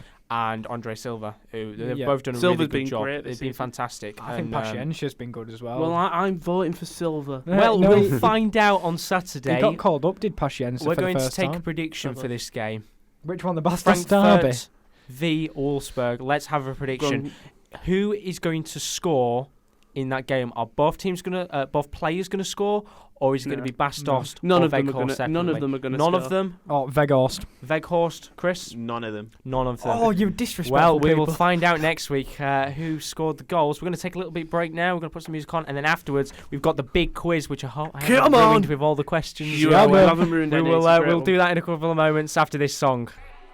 And there we go. There is our music for the day. Now, just before we go on to our next feature, there's just been some breaking news that's come in. Jose Mourinho and Tottenham have taken 2 technical staff members from Lille. João Sacramento and Nuno Santos have both moved to Tottenham. Los Lille are citing an agreement with the club. They're going to pay a certain amount of money for them. And Lille will look internally at their existing staff to fill the gaps of the departures of both their technical staff. Just some breaking news that's coming in the last moments. But now is the important part of the show. Every week we do a feature piece. One of us will do some form of a quiz or something like that. And this week it is Rowan. It is, Take it away. So... just me clapping. Sorry. I'll take it. Just me clapping. So yeah, I've got 6 questions, and I'll just explain to them when we get to them. Right, number 1. When the Premier League was founded, in 1991, whenever it was, don't do that much of a research. 1992. What teams have won? I'm going to start with... What, won the league? Yeah, I'm going to... Premier League won games. The Premier League. First division. Who have won the title, the Premier League. Premier League. I'm going to go to Kieran, then Josh, and then Chris. Oh. Just name... You're the smartest. No offence. So what I'll do is, you just got to say a team. If it's right, you get a point. Right. Well, You keep up points. Do you want me to... Oh, preparation. This is doing a little bit of a shambles. We'll rate it out of 10 at the end. Absolute prep. Preparation. No, well, Josh has got the pen. He's just not sharing the pen. Josh. Josh, we want the pen. Right, I need Thank my you. pen. Alright, ready? Well, should we drag this out a bit while they prep? Yeah. Yeah, well, the quiz is interesting. I'll explain the rules. With all these, I'll ask you a question, and there'll be many different answers to it. I've got a question. If you're wrong, do you get eliminated and it goes between them two? No. Oh. I will ask you. If you get an answer wrong, it goes to Josh. You keep on going. This is what Okay, I get you. So- As we're going along. So what do is, if you get one right, you get 1 point. You get to answer again. Okay. Like a tally chart at the end of But this. because there's 6, you'll get to go first on a question. Josh will get to go first. Okay, on a I get question. you. Right. So I'll repeat the question in case you fell asleep. When the Premier League was founded, what teams have won it? Can I ask a quick question? Am I allowed to ask how many teams have won over? Yeah. How many? No, Yeah. How many teams have won then? 6. 6. Okay. You're not allowed to Google it. I'm not googling it. I'm just Okay. I'm trying to write down in my notes. Okay. Oh, he's even got. See that? That's. He's cheating just like he did in the quiz. It's not Hey, cheating. All right. it's Okay. not cheating. First team. Leicester. Correct. 1 point. Blackburn. Oh, it's not. Whoa, it's whoa, not you. whoa, whoa. Yeah, it is me. It goes to He me now. clearly doesn't. did not listen to the rules. It's not you. Back Right. off, Play, Josh. man. Chelsea. Correct. 2 points. Kieran again. Manchester United. Correct. 3 points. Manchester City. Correct. 4 points. Arsenal. Correct. 5 points. Right, and this. Shall I go with? Do I go with Blackburn or do I go across my own thing and just? Do you know what? I'm calling you bluff. Blackburn Rovers. He's got a full house, ladies and gentlemen. Get in Fair there. play. Boom. Get 6 out of in. 6. Thank Decent. you. Right, 6. Okay. Hey. The thing is, Josh has got it easy because there are more answers to this second question. But you might get one wrong and then come to us. That's very Exactly. true. That is the basis of the quiz. He understands it. 'Cause he listened, Josh. He listened. So some of us are trying to write our notes down to get Right. as many points. Okay. Unbelievable. Some of us are competitive. Look at Since, this. obviously, we've just had the European qualifications finish. Since the Euros were founded, I think this was 19-something, 60. Back in my day. Yeah, back when you were born. Name all the countries who have won it. Okay, no. How many are there? There are 1, 2, 3, 4, 5, 6, 7, 8, 9, 11. Good luck, Josh. Jesus Christ. Okay. Right. So I'm just going to start naming some of the random ones. Portugal. Point. France. Point. Germany. Point. Italy. Point. Spain. Point. Greece. Point. Jesus God. So I've got 1, 2, 3, 4, 5, 6 out of the 11. He's already equalled me. Yeah. He's not even finished. Oh God. This is a really, really tough question. It is.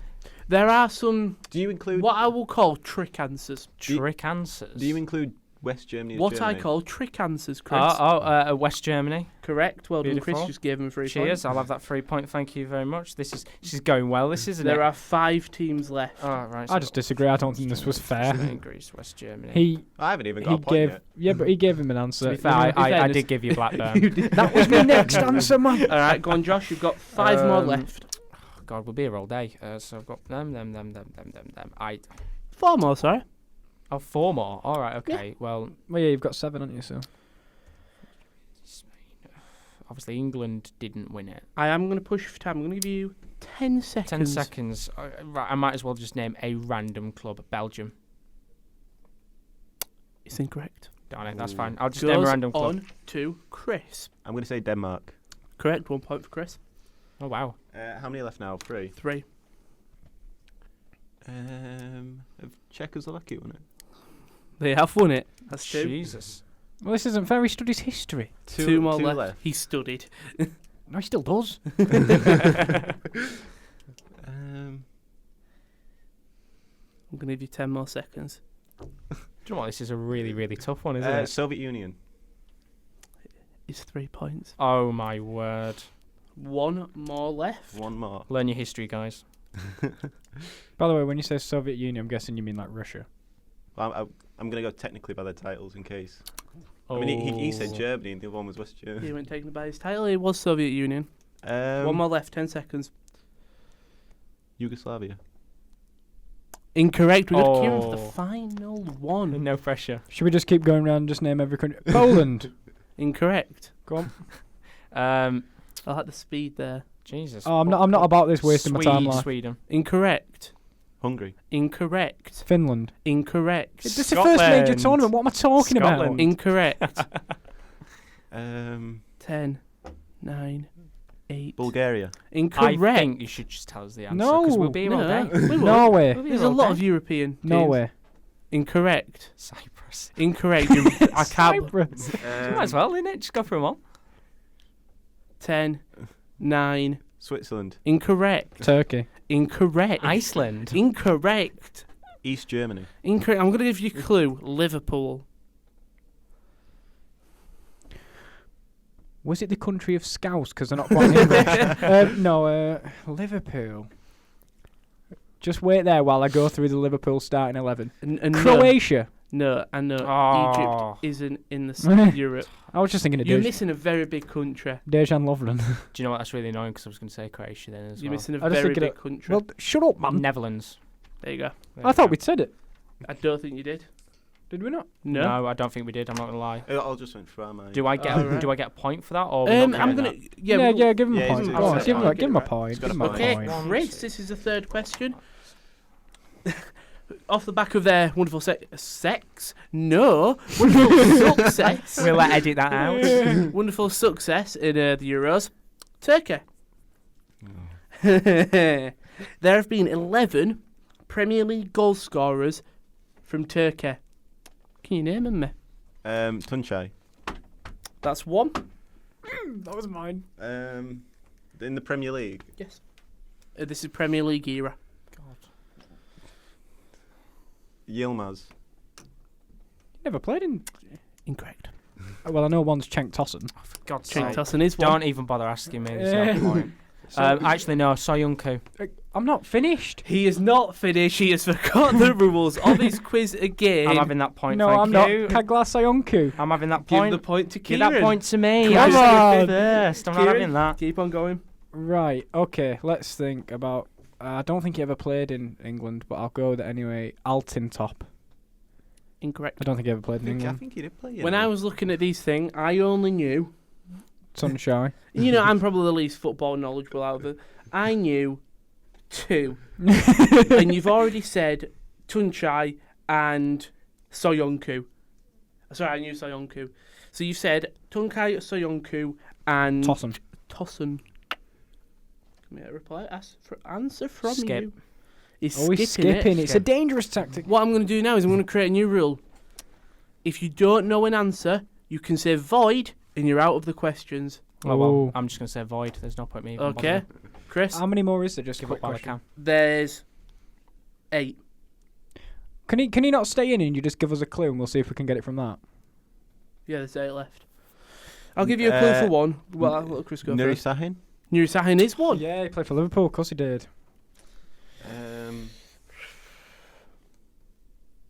I knew 3 actually. 10, 9, 8, Pass. 7. He's gone void. I'm going to say void because Tud guy. that is correct. Wait, Marcus Tudgay. Tud guy. Fine. Get in there, boys. Come on. 1-0. 1-0. Will get a couple of ticks. Get. I don't know anymore. So should we just do it? Should we just do clues and whoever gets it first wins? I think we should.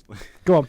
Um, He doesn't even know the players. Why have I Yeah. asked him for clues? starts with an A. Antelope. No, I said that. Right. Should we just give Going this? well. Yeah. Yeah, we'll get. We'll, I we'll can't ask. believe they got. Was it? Name the Premier League winners. Name European Cup You winners. got it as well. He got Turkish goal scorers. Close enough. Got Right. it. Who was it? Alpay, Never heard of him. Belozoglu, Oh, Emre Belözoğlu. Izet. Don't know who he is. Karakan, Jem Karachan. Colin Kazim Richards. I did Oh, not I get do that. do do. That was Colin one I Kazim Richards. Yeah, but Uh, two of those have represented England, I think. I don't care. They're classed as a Turkish goal scorer. Nuri Sahin, Yeah. Soyuncu, a guy called Sula, Cenk Tosun, and then Tuge and Tunçay. How did we not get Colin Kazim That is Richards? He crazy. scored against Hull. Do you know what though? The thing is that He's written on the back of my quiz. Right, the second half. Can I have that back? tell you what, if I give you that, then you can write the rest of Right. the answers. This is going very well, guys. Very, very well.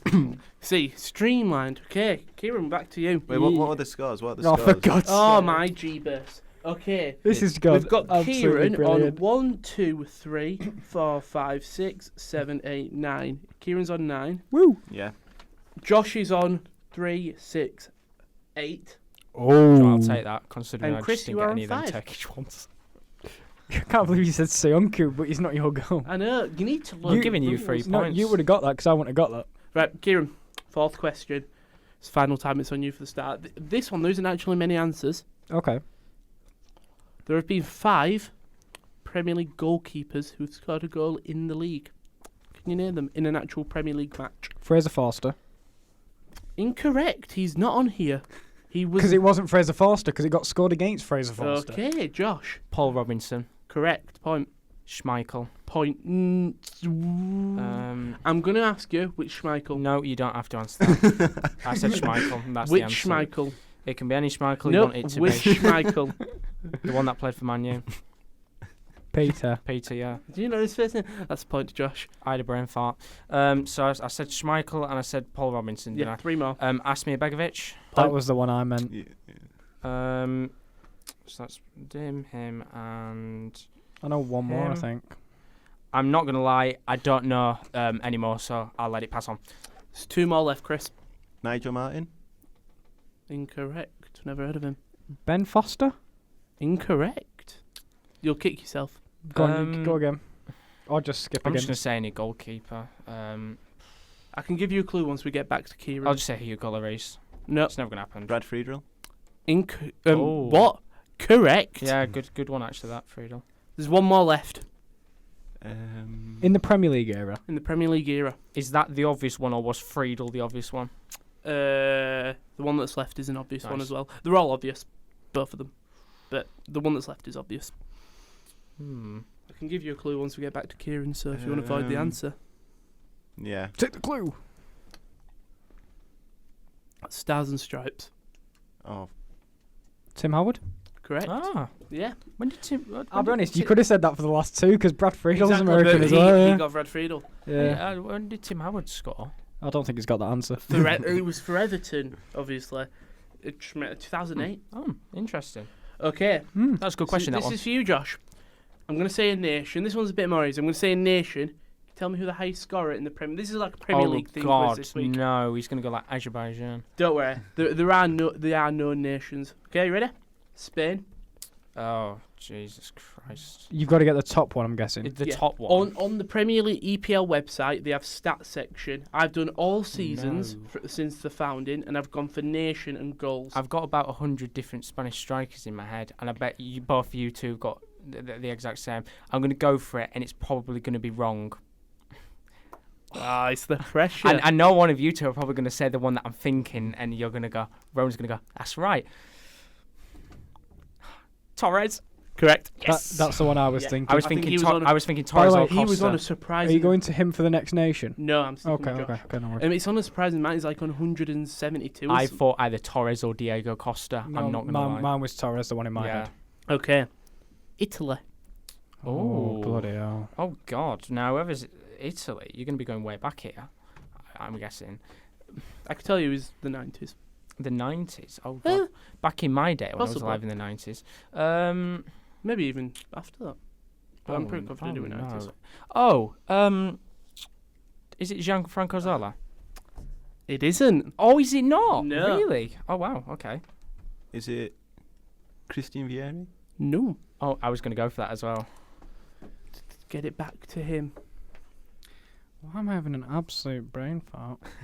I'm trying to think of just good Italian goals. I'm gonna give you I'll be 10 honest. seconds. I'll be honest. My original was Gianfranco Zola. That's what I was So, thinking. That's when I looked at this, I was very shocked to see that he wasn't number 1. Paolo Di Canio.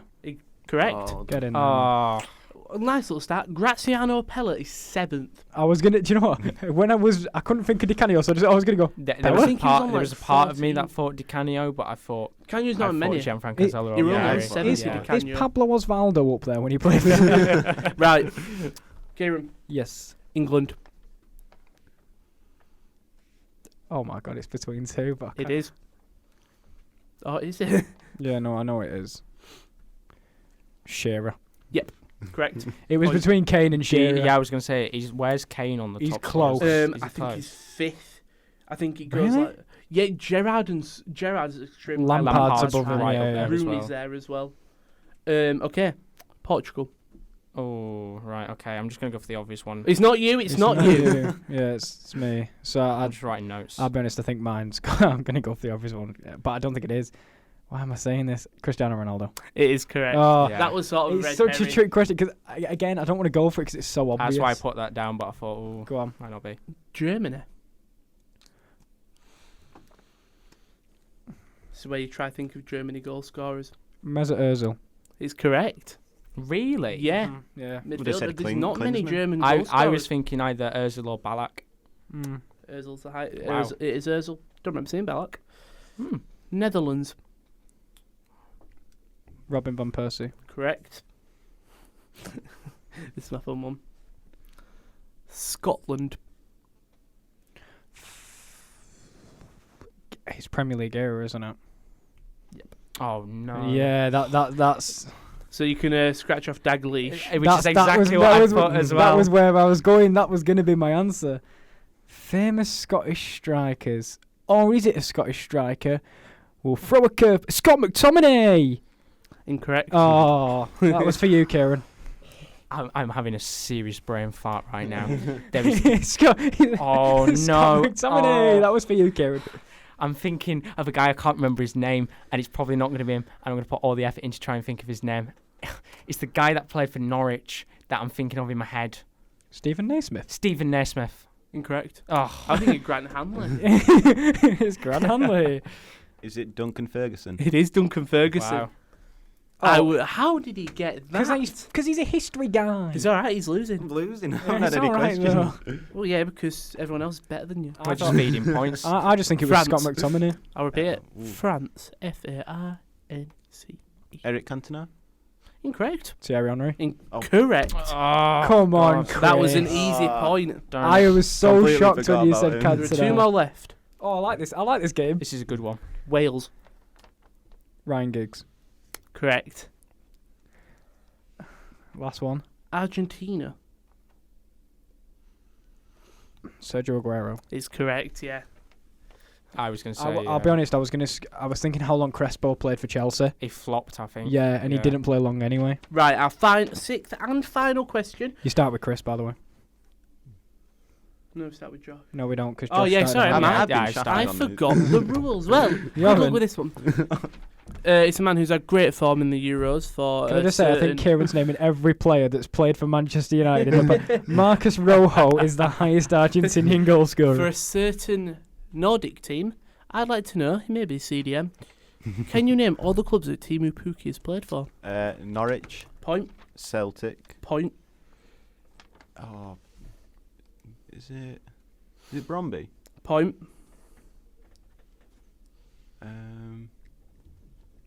How many more is there? 1, 2, 3, 4. There's four. Oh. He's played for 4 more teams. Helsinki. Uh, HJK Helsinki. correct. I've Three got one, left. I'm not going to lie. He's got a phone out. Ref. No, I'm not. I'm He's not, cheating. I'm not, Can I'm we- not, I'm not. VAR I'm this. not. Right, go on, Chris. 3 more. Hearts. Incorrect. Hibs. Incorrect. Let's just go around Scotland. Celtic. It's already been said. Has it? I'm too busy focusing on trying to look at Team of the Week. We will go through Team of the Week before this podcast is Dundee. over. You've, No, you've had a go, Josh. Get back, Josh. Chris. Can we have clues after this one, by the way? Yeah. Randers. Incorrect. 2 major leagues, 1 non-major league. Oh, Jesus. I'm just going to go with Mulder. Oh, incorrect. Sorry. Void. Right, okay. Oh. Now we want a specific clue about one of the... Yeah. German. He's played for a German team. Is it Gertha Firth? No, incorrect. Luther Firth, by the way. Can I ask a question about this German team? Is this the Major League one or is this the not Major League? Because, like, for example, the Major. Bundesliga is the Major League. And Major league. Major League and the You're going to Bundesliga. kick yourself. Who wants Teemu Pukki? I think a team... You are really going to Excuse- kick yourself. I know it. And And I've you've said avoided void. it. I so know go on, it. Kieran. Get back. I'm thinking of Bundesliga teams. 10. Don't pressure me, please. 9. Uh, 8. 7. 6. 5. I'm drawing it out, by the way. 3. I'm trying to think of- Dramatic effect 2. 1. It's Am I?